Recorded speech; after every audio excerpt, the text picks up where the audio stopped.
recently did a video about how the capital uses technology to control, manipulate and destroy the districts and the people within them. So let's have a look at the tactics that was used by the rebels in the rebellion, starting with subtle resistance and defiance. So in the beginning, the districts often used subtle forms of rebellion due to how brutal the capital were with control and surveillance. Small acts of defiance then became forms of resistance. For instance, District 11's salute.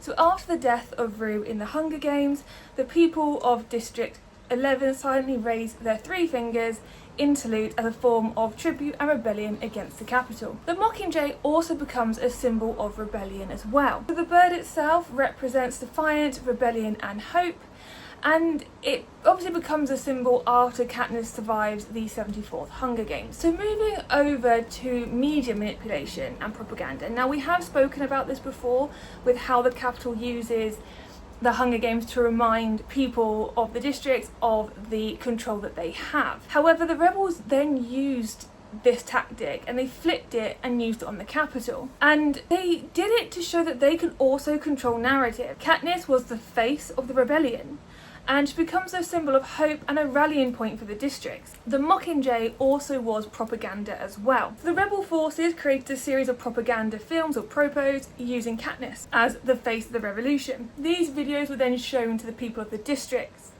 to inspire them and to unify the oppressed people. So I think I said in that other video as well, the use of the media by both the capital and the rebellion, it was kind of the same. They wanted to push power, they wanted to show that, you know, we can also control the narrative, we can also show just what we want to see, we can cut and edit and splice and put things together that make us look in favour.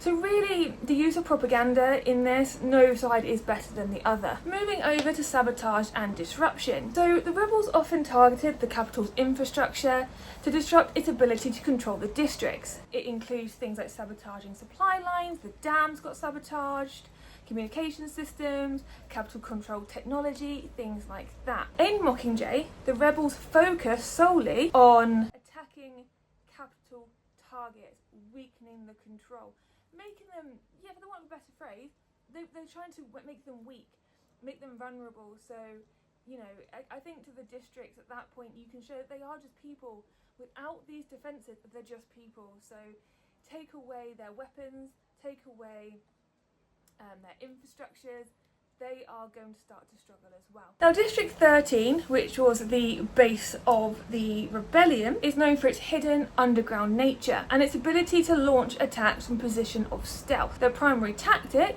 was to use surprise and intelligence gathering to gain an advantage over the capital. And obviously for so many years, a lot of the districts didn't know that District 13 was actually still, or the people of District 13 were still there. They'd just gone underground. They had all these military weapons. They were building a force to be reckoned with. So obviously District 13 had stealth about them. I can't really say it any other way. So psychological warfare is another big one within the Hunger Games. And we'll start with Katniss being the symbol of rebellion. So by positioning Katniss as the Mockingjay, she is turned into a powerful figure by the capital. But the rebellion then weaponizes that image and uses it for their own benefit. Her survival in the games and her role as the girl on fire makes her a powerful symbol of hope. Her personal journey and trials help to rally the district. So obviously it starts out that the capital have called her the girl on fire, they have called her the Mockingjay. She is put on this pedestal of, you know, people wanted to be her, people would plait their hair like her, they wanted the love story to be real with Peter. People brought into that because that's what the capital put out. However, when the rebellion, or the rebels, then got hold of Katniss, they also used those same images, those same phrases of the Mockingjay to their own benefit. So Katniss very much is a pawn in all of this, and a psychological one at that, because you look at her and you think she is the one that's going to save us, she's the one that knows what's going to happen, all that sort of stuff anyway. So both the capital and the districts were using Katniss as, they basically put her on a pedestal and tried to make her this pillar of hope, and someone to be admired. And yeah, well, that's what I think anyway. So we also have torture and propaganda. So in the Mockingjay, the Capitol uses torture and propaganda to break the spirit of the rebels. The rebels counter this by maintaining morale, using propaganda and media to show the Capitol's inhumanity and to rally the people against the oppressors. So even when they were being kicked down and they were going through a dreadful time, the rebels really switched the narrative and took that to say, we will not fail. You know, we are not going to be disheartened. We're not going to stop because of this. And they were able to take that pain and switch it around to their own benefit. I mean, that's pretty good, right? Okay, so military tactics and guerrilla warfare. So District 13's military effort, so they lead it, don't they, very much? They very much lead the military effort in the rebellion. They employ tactics against the Capitol, including ambushes, surprise attacks, unconventional strategies, and they use their knowledge of the Capitol's military vulnerabilities to engage in hit-and-run tactics to undermine its power. So again, Capital 13 are very knowledgeable on what is going to work here, and they use that information against the Capitol. As the rebellion intensifies, direct confrontation with the Capitol forces becomes necessary. The rebels focus on small victories, targeting key figures in the Capitol, and strategic strikes that weaken the Capitol's control.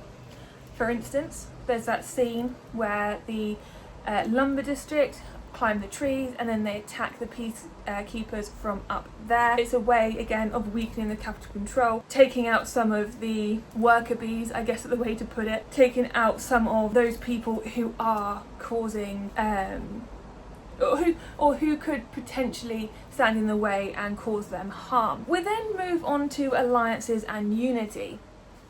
So the rebellion involves forging alliances with various districts despite any previous diversions and conflicts they may have had. This is critical in creating a unified front against the Capitol. For instance, District 8's workers and District 2's peacekeepers become key players in the rebellion as they shift allegiances.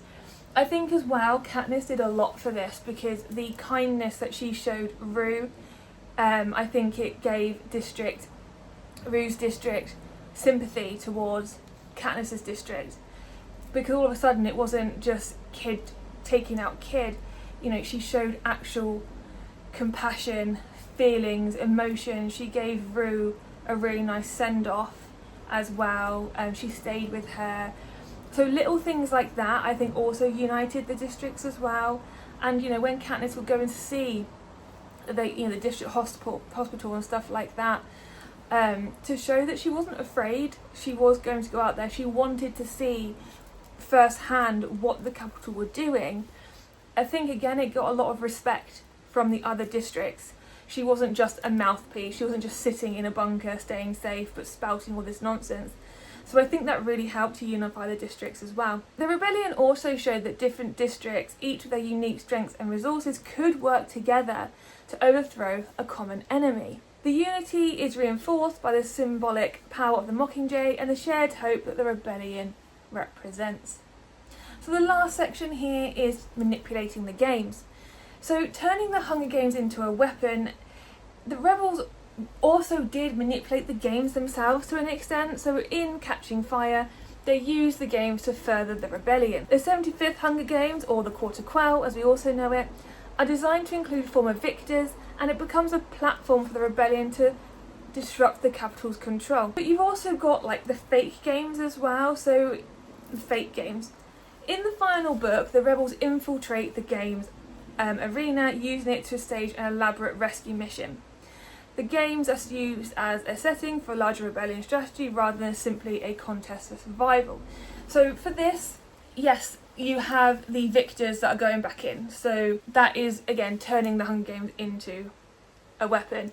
Very much, you've got the strongest people who won for their time against other people who are just as potentially strong, followed by those people like Beatty, Wiress, who are very smart, who have got other people on their side, on the outside, who have been able to come up with a plan on how to rescue Katniss, how to start the rebellion really. So the fake games, I've never really thought of it like that before, but it is true. The whole thing was rigged really.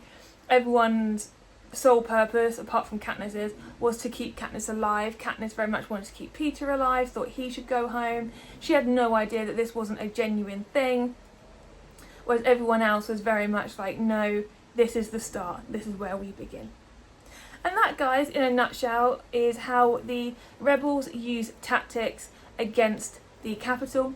Let me know what you think, if there's anything in there you do or you don't agree with. If you can think of any other ways that they also took tactics to rebel against the Capitol, I'll be really interested to hear what you say. Don't forget to subscribe, guys. I do have a podcast which I release about once a month as well, alongside my regular content, so I'd love for you to join in the conversation that I have with people on there. But until next time, you take care.